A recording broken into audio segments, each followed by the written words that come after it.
lecture series of object oriented programming with C++. Today we will discuss about procedure oriented programming.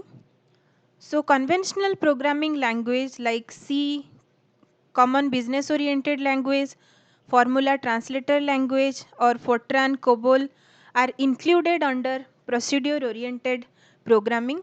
So this procedure oriented programming has some features like here a list of work will be done in a step by step manner, or we can say that in a algorithmic way to accomplish the whole task.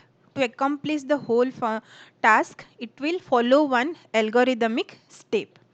Here the list of work are particularly known as function, and these functions are nothing but these are group of instruction or code. These are group of instruction or code which are written for the computer to follow for a particular task or particular method. And here the functions are given much more importance rather than other programming parameters like data. Functions are given much more importance. Data are here given less attention or less importance. So in this figure also you can see main program is there. For main program there are many function are evolved like function 1, function 2. Many function are related with each other. So all the function will do their task and they finally report to the main program.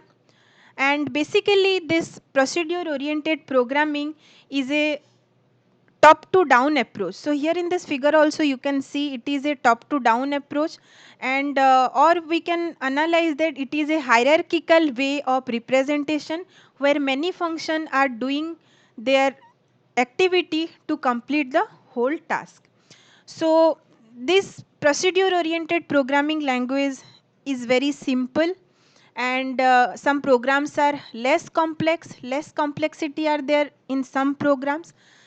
So we can treat as the advantage, and in some of the disadvantage which include here the data are given least importance, and global data are accessed by any other function, any other part of the same program also, which may lead to data tampered or data updation or sometime data deletion. So here data are less secured because data may be tampered by some other functions also. Some other disadvantages include it is difficult to keep track of all the activities in a huge program, difficult to keep track of the data inside a huge procedure oriented program. Here functions may also face difficulty in identifying the data, hence it may affect the data structure and may also provide opportunity for bugs to creep in. So this is also one of the major disadvantages. And one of the disadvantages is it difficult to model the real world problem, and real world application, real world problem domains will be difficult to handle using this procedure oriented programming. So in the next lecture we will discuss about object oriented programming, their advantage, disadvantage and application. Thank you.